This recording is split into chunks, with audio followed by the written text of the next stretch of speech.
Hujan sore itu turun rintik, tidak deras, tapi cukup untuk membasahi helm dan jaketku. Jalanan Purwokerto tampak berkilat seperti kaca basah. Di sepanjang gang sempit yang kulalui, aroma tempe goreng bercampur dengan bau oli bekas bengkel. Suara derit rantai sepeda motor tua menambah kesan gang ini hidup dalam kesederhanaan.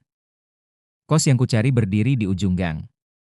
Bangunan 3 lantai, cat dindingnya sudah pudar dan retak di beberapa sisi. Pintu gerbangnya hanya pagar besi tua dengan cat terkelupas, berdecit ketika kudorong. Di atasnya tergantung papan kecil, hurufnya mulai memudar. Kos Putri Putra, 3 lantai. Pemiliknya, Pak Hasan, muncul dari balik pintu ruang tamu. Usianya sekitar 55 tahun, wajahnya keras, sorot matanya dingin, seolah sudah terlalu lama melihat mahasiswa datang dan pergi. Tangannya penuh bekas luka kecil seperti sering tertusuk paku atau serpihan besi. Suaranya serak ketika berkata, "Lantai 2 masih ada. Ambil kunci. Kalau ada apa-apa, jangan ribut. Kos ini tenang, asal kalian juga tenang." Kata-katanya terdengar sederhana, tapi ada sesuatu yang terasa ganjil. Cara ia menekankan kata, tenang, membuat bulu kuduku sedikit meremang. Kamar yang kutempati berukuran kecil, 3x3 meter. Kasurnya tipis, diselimuti sprei biru pudar. Ada meja kayu penuh bekas puntung rokok yang hangus di permukaannya. Sebuah lemari jinjing berbau kapur menyengat ketika dibuka. Di sudut ruangan berdiri kipas angin tua yang berderak seperti mesin berkarat. Jendela kamar menghadap gang. Dari sana aku bisa melihat anak-anak kecil berlari sambil menjerit kegirangan di tengah hujan, sementara ibu-ibu menjemur pakaian di balkon masing-masing. Kehidupan sederhana di luar terasa kontras dengan keheningan kamar ini. Ketika malam tiba, lampu neon di langit-langit berkedip sekali. Hal kecil, tapi di tengah sunyi, kedipan itu tampak seperti sepasang mata yang mengintip dari kegelapan. Aku tidak pernah menyangka, malam-malam di kos itu akan berubah menjadi lembaran kisah yang kelak tak pernah bisa kulupakan seumur hidup. Suasana malam di Purwokerto berbeda dengan kota besar. Jalanan sepi lebih cepat, warung-warung menutup pintu menjelang jam 10. Dari jendela kamarku, kulihat hanya ada 1-2 sepeda motor yang lewat, meninggalkan suara knalpot yang cepat tenggelam dalam gelap. Di dalam kos, suasananya cukup hidup. Ada 5 orang penghuni lain yang tinggal bersamaku. Arif, periang, doyan makan malam sampai larut, selalu membawa bungkusan nasi goreng. Rena, gadis pendiam yang gemar menulis di buku catatan lusuh, seakan ada rahasia besar yang tak pernah dia bagi. Lia, ceria, rajin menjemur pakaian di balkon kecil, selalu memakai jilbab bahkan di dalam rumah. Zul, mahasiswa rajin, tidak pernah telat kuliah, wajahnya selalu terlihat segar di pagi hari. Dan aku sendiri, Yugo, pendatang baru yang mencoba beradaptasi dengan lingkungan asing. Kami berkumpul di ruang tamu kecil malam itu. Televisi tabung menayangkan sinetron yang gambarnya bersemut. Obrolan ringan tentang kampus, dosen killer, dan makanan favorit jadi pengisi suasana. Arif sempat bercanda, kalian tahu nggak, katanya kos ini ada hantunya. Malam-malam suka ada suara langkah di koridor. Semua tertawa. Zul bahkan menimpali, paling tikus. Udah biasalah. Tawa itu menutupi kegelisahan kecil yang tanpa sadar mulai muncul. Karena sejak masuk pertama kali, aku memang merasa ada keanehan kecil. Kipas angin tua di kamarku berdengung tak beraturan. Kadang berhenti sepersekian detik, lalu berputar lagi seolah menarik napas. Meja kayu di kamar memiliki bekas goresan panjang yang aneh, seperti bekas cakar. Malam semakin larut. Satu persatu penghuni masuk ke kamar masing-masing. Aku mematikan lampu, berbaring di kasur tipis, mencoba memejamkan mata. Namun, keheningan justru membuatku semakin peka.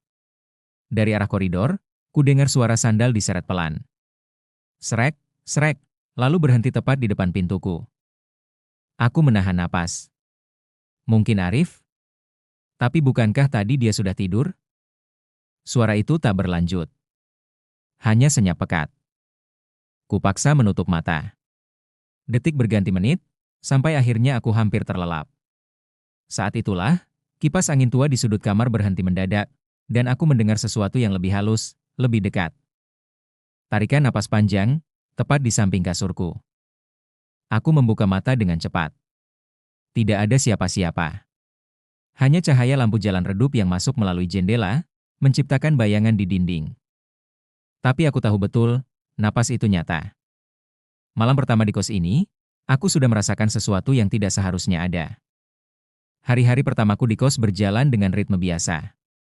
Pagi kuliah, siang mengerjakan tugas, sore bercampur dengan riuh suara pengendara di gang. Malamnya, obrolan kecil di ruang tamu jadi kebiasaan baru. Namun, semakin lama aku tinggal, semakin sering aku menemukan hal-hal kecil yang tidak masuk akal. Suatu sore, aku pulang dari kampus lebih awal. Di depan kamar Arif, aku melihat sepasang sandalnya tertata rapi. Aku memperhatikannya sejenak, posisinya lurus, rapat, seolah baru saja ia letakkan dengan hati-hati. Ketika aku keluar lagi hanya 10 menit kemudian, salah satu sandalnya sudah bergeser 3 meter ke arah koridor. Tidak ada orang lewat, tidak ada angin. Aku mencoba menenangkan diri. Mungkin tadi aku salah lihat, gumamku. Tapi dalam hati, ada rasa tidak enak yang sulit dijelaskan. Kejadian lain menimpaku sendiri. Aku meletakkan segelas air putih di meja kayu kamarku sebelum berangkat sholat maghrib di musala dekat kos. Gelas itu setengah penuh. Ketika aku kembali, gelas itu sudah berada di lantai dekat pintu. Sebagian airnya tumpah membasahi ubin. Tidak ada orang yang masuk kamarku karena pintu selalu kukunci. Bau airnya juga aneh, bukan bau kapur dari sumur pompa biasa, melainkan agak anyir, seperti besi berkarat. Aku hanya bisa duduk termangu, menatap gelas itu lama. Malam berikutnya, aku sedang mencuci piring di dapur kecil kos. Tiba-tiba Lia berteriak dari koridor. Suaranya tinggi, kaget. Kami semua berlari menghampiri. Di pojok koridor, sebuah sapu lidi tergeletak dalam posisi aneh. Miring, seperti sengaja diletakkan untuk menutupi sesuatu. Ketika Zul menyingkirkannya dengan kaki, kami semua terdiam. Di bawah sapu itu ada bekas noda hitam di lantai, bentuknya bulat dan agak berminyak. Bau amis tercium samar. Apa ini? Bisik Rena, wajahnya pucat. Arif mencoba bercanda untuk mencairkan suasana, paling juga tumpahan kopi. Tapi tidak ada dari kami yang pernah menumpahkan kopi di situ.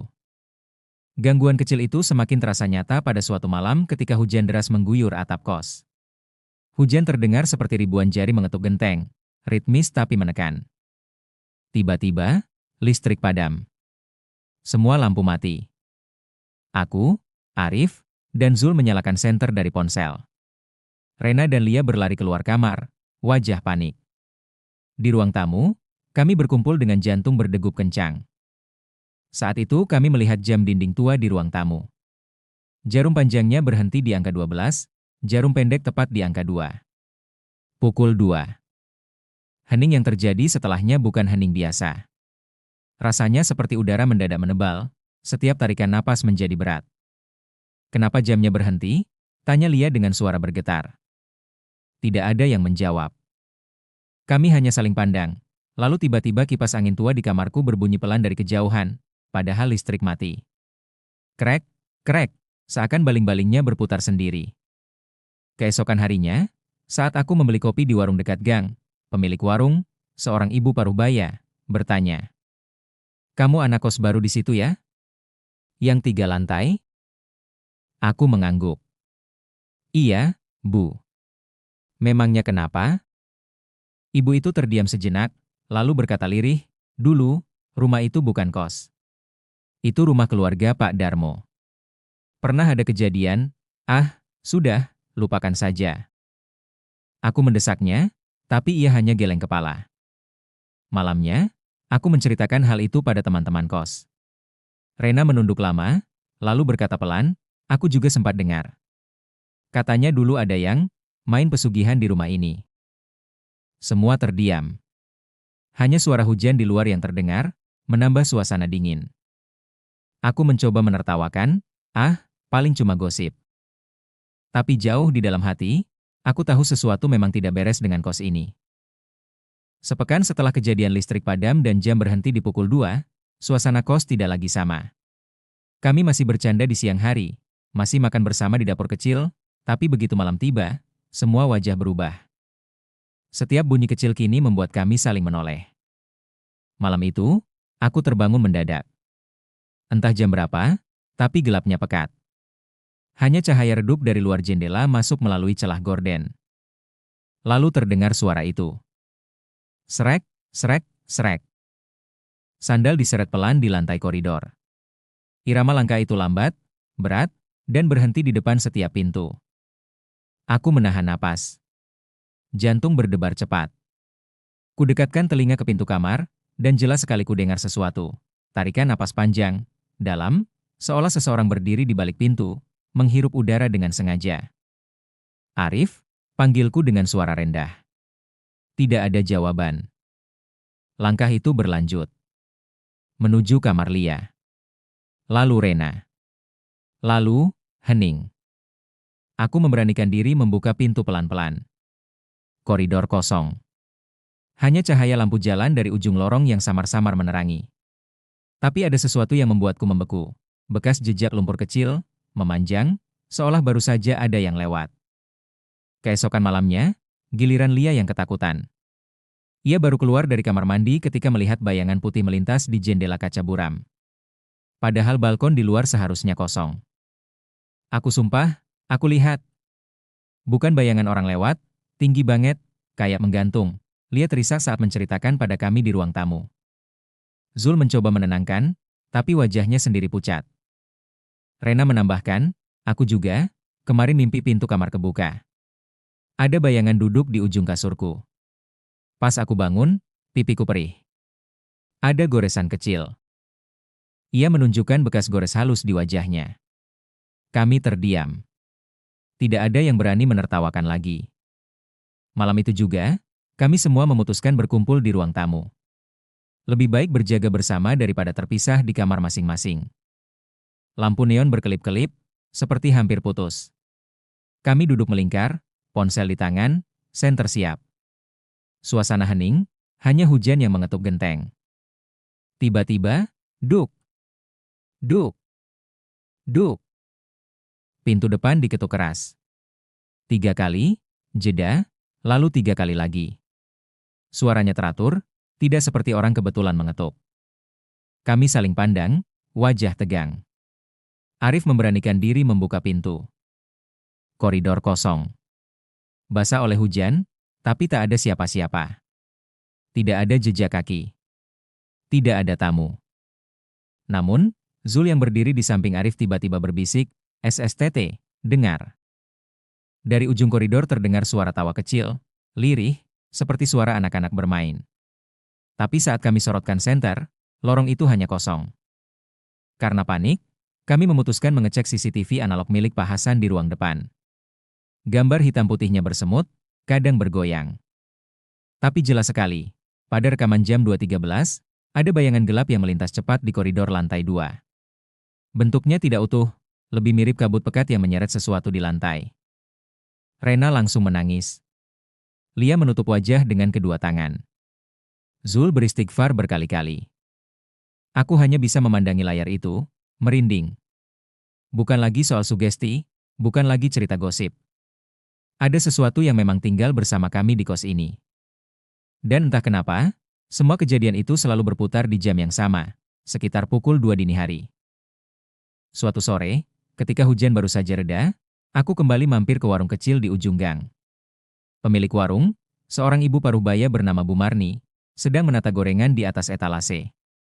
Saat aku menyapa, ia menatapku lama, seolah ingin mengatakan sesuatu tapi menahan diri. "Apa? Kamu betah tinggal di kos itu?" tanyanya pelan. Pertanyaan sederhana itu membuat tengkuku merinding. Aku tersenyum kaku. "Betah sih, Bu. Cuma, kadang ada hal-hal aneh." Bu Marni menghela napas panjang, lalu duduk di kursi plastik. "Nak, sudah lama aku ingin cerita. Rumah itu, dulu milik keluarga Pak Darmo. Dan apa yang terjadi di sana bukan sekadar gosip. Menurut Bu Marni, Pak Darmo dulunya seorang pedagang sukses di Pasar Wage. Dagangannya selalu laris, rumahnya megah, mobilnya berganti tiap beberapa tahun. Tapi orang-orang bilang, kekayaannya datang terlalu cepat. Istrinya, Bu Karsih, dikenal anggun dan selalu memakai perhiasan. Mereka punya 3 anak, 2 laki-laki, 1 perempuan. Hidup mereka tampak sempurna di mata tetangga. Tapi setelah beberapa tahun, Desas-desus mulai terdengar. Konon, Pak Darmo sering pergi diam-diam ke sebuah kuburan tua di pinggiran kota.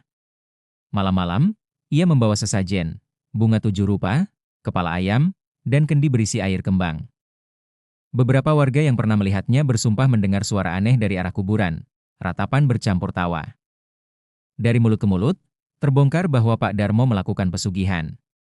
Ia membuat perjanjian dengan makhluk gaib, kekayaan lancar, dagangan selalu habis, tapi dengan syarat ada tumbal darah manusia setiap beberapa tahun. Awalnya, keluarga itu baik-baik saja. Tapi semakin lama, cobaan datang dengan cara aneh. Anak bungsu mereka ditemukan tewas tenggelam di sumur belakang rumah. Air sumur berubah merah selama 3 hari. Anak sulung, yang masih SMA, meninggal mendadak saat tidur. Wajahnya membiru, matanya terbuka lebar. Hanya anak perempuan mereka yang tersisa, sering terlihat melamun di balkon, rambut kusut, bibir berkomat kamit sendiri. Tetangga yakin, anak-anak itu menjadi tumbal dari perjanjian pesugihan sang ayah. Puncaknya terjadi di sebuah malam Jumat. Warga sekitar mendengar teriakan histeris dari dalam rumah. Pintu terkunci rapat, tapi dari jendela mereka melihat Bukarsi berlari-lari di ruang tamu, wajahnya pucat, berlumur darah. Ketika warga berhasil mendobrak pintu, pemandangan di dalam membuat semua trauma. Bukarsi ditemukan tergantung di ruang tamu dengan kain jarik, tubuhnya masih hangat. Anak perempuan mereka terduduk di pojok, matanya kosong, rambut menutupi wajah. Ia hanya berkata berulang-ulang, "Bapak datang, Bapak sudah bayar." Pak Darmo hilang. Tidak pernah ditemukan hingga hari ini. Rumah itu sejak malam tragedi menjadi kosong. Bertahun-tahun terbengkalai, hingga akhirnya dijual murah. Dan Pak Hasan membelinya untuk dijadikan kos. Saat Bu Marni selesai bercerita, aku merasakan tubuhku dingin.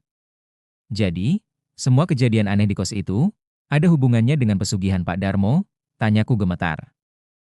Ia menatapku serius. Pesugihan tidak pernah selesai, Nak. Selama janji itu belum diputus dengan doa dan taubat, arwah yang ditumbalkan akan terus menuntut. Jangan heran kalau kalian sering diganggu. Mereka bukan sekadar hantu, mereka adalah bekas korban perjanjian gelap. Aku pulang ke kos dengan langkah berat.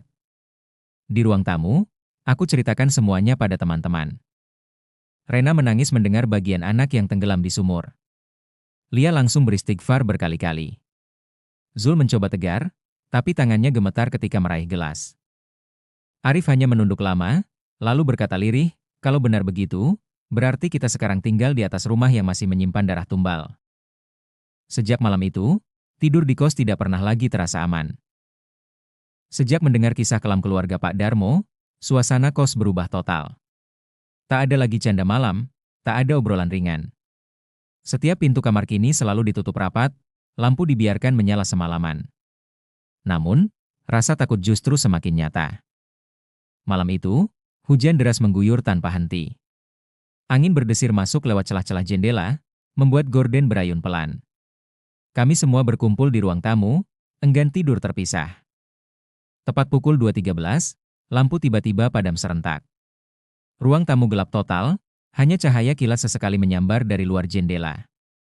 Dan dari arah dapur terdengar suara. Cek, cek, cek. Seperti sendok dipukul ke piring berulang kali. Lalu, suara itu berubah jadi tawa lirih. Tawa anak kecil, bercampur dengan suara perempuan menangis. Rena menjerit. Lia langsung memeluk erat, tubuhnya gemetar. Zul membaca ayat kursi terbata-bata, sementara Arif mencoba menyalakan senter dari ponselnya. Cahaya senter menyorot pintu dapur, dan di sana, terdapat bayangan hitam tinggi menjulang, berdiri diam, kepalanya hampir menyentuh plafon. Bentuknya samar, tapi jelas sekali matanya bercahaya merah redup. Tiba-tiba, Rena terhuyung ke belakang. Tangannya terangkat sendiri, seolah ada yang menariknya. Ia berteriak, "Tolong! Ada yang pegang aku. Ada yang peluk dari belakang." Aku dan Lia berusaha menarik tubuhnya, tapi rasanya berat sekali, seperti melawan sesuatu yang tak kasat mata. Udara di sekitar kami berubah dingin menusuk tulang. Di saat bersamaan, sapu di pojok ruangan terlempar keras ke dinding. Radio butut milik kos menyala sendiri, memutar suara statis bercampur bisikan. "Bapak sudah bayar, Bapak sudah bayar. Zul langsung sujud sambil menangis, mulutnya tak berhenti melafalkan doa. Di tengah kekacauan itu, pintu depan diketuk keras. Assalamualaikum, suara berat seorang lelaki terdengar. Dengan panik, Arif membukakan pintu. Ternyata Pak Hasan datang bersama seorang ustaz sepuh dari musola dekat pasar. Lelaki itu membawa tasbih panjang, wajahnya tenang meski suasana begitu mencekam. Tanpa basa-basi, ustaz masuk, lalu menancapkan sebuah botol kecil berisi air doa di tengah ruang tamu. Ia mulai melantunkan ayat-ayat suci dengan suara lantang. A'udzu billahi minasyaitonir rajim. Begitu ayat-ayat itu berkumandang, ruangan mendadak bergetar. Bayangan hitam di dapur melolong panjang, lalu menghilang seperti asap yang tersapu angin. Radio mati sendiri. Suara tangisan dan tawa anak kecil pun lenyap. Rena terlepas dari sesuatu yang mencengkeramnya, langsung jatuh tersungkur sambil terisak. Setelah doa panjang selesai, Ustaz menatap kami semua. Anak-anakku, ingatlah. Rumah ini dulu dipakai untuk jalan yang salah. Pesugihan hanya menjerumuskan. Setiap darah yang tumpah, setiap tumbal yang diberikan, meninggalkan jejak yang tidak bisa hilang begitu saja. Hanya dengan iman, doa, dan taubat, semua bisa dibersihkan. Kami semua terdiam, sebagian masih meneteskan air mata. Malam itu menjadi pelajaran besar, tak ada harta yang sebanding dengan harga sebuah nyawa dan ridha Allah. Keesokan paginya, sebagian dari kami memutuskan pindah kos. Tapi kenangan malam itu selamanya melekat dalam ingatan, bahwa di balik tembok-tembok rumah, ada sejarah yang tak pernah bisa dihapus begitu saja. Beberapa minggu setelah malam puncak itu, kos 3 lantai di Gang Sempit Purwokerto mulai sepi. Satu persatu penghuni memilih pergi, meninggalkan kamar yang hanya berisi kasur tipis, lemari berdebu, dan kenangan yang tak ingin diulang. Aku sendiri akhirnya meninggalkan tempat itu setelah kelulusan. Namun, pengalaman di sana tidak pernah benar-benar hilang. Setiap kali hujan deras turun pada malam hari, aku selalu teringat dentuman langkah di koridor, tawa tipis yang menyelinap di balik pintu, dan tatapan mata merah dari bayangan yang berdiri di dapur. Beberapa tahun kemudian, aku iseng kembali melewati gang itu. Papan bertuliskan, dikontrakan, tergantung kusam di gerbang besi yang catnya semakin mengelupas. Jendela-jendela ditutup rapat, sebagian kacanya retak. Tidak ada suara anak muda bercanda, tidak ada aroma tempe goreng atau deru motor masuk ke halaman. Hanya keheningan. Namun keheningan itu terasa berat. Seolah bangunan tua itu masih menyimpan memori, bukan hanya dari kami para penghuni, tapi juga dari masa lalu yang kelam. Jejak pesugihan, tumbal, susuk, dan darah yang pernah dipersembahkan di tempat itu tidak bisa dihapus begitu saja oleh waktu. Aku teringat kata-kata Ustaz malam itu. Jangan pernah tergoda jalan pintas menuju harta. Semua yang berasal dari setan akan kembali pada setan. Dan manusia hanya akan menerima akibatnya. Sejak malam itu, aku belajar satu hal penting. Bahwa dunia gaib itu nyata. Bahwa kekuatan gelap bisa menjerat siapa saja yang tamak. Dan hanya dengan iman, doa, serta ketakwaan kepada Allah, manusia bisa selamat dari jebakan setan. Kini, setiap kali aku mendengar kisah tentang orang-orang yang masih mencari pesugihan, atau rela menggadaikan iman demi kekayaan instan, aku hanya bisa menggeleng. Ingatan tentang kos itu cukup menjadi pengingat bagiku. Pengingat bahwa ketakutan paling dalam bukanlah pada hantu, tapi pada dosa yang diwariskan dari generasi ke generasi. Kos itu mungkin suatu hari akan dihuni lagi. Orang baru akan menata kamarnya, menyalakan lampu, dan mengisi halaman dengan motor. Tapi bagi siapa saja yang masuk, semoga mereka paham, ada tempat yang menyimpan lebih dari sekadar dinding dan lantai. Ada sejarah yang menunggu untuk didoakan, bukan diabaikan. Dan aku hanya berdoa, semoga roh-roh yang masih terikat di sana mendapat ketenangan, dan semoga manusia yang hidup tidak lagi mengulang kesalahan yang sama.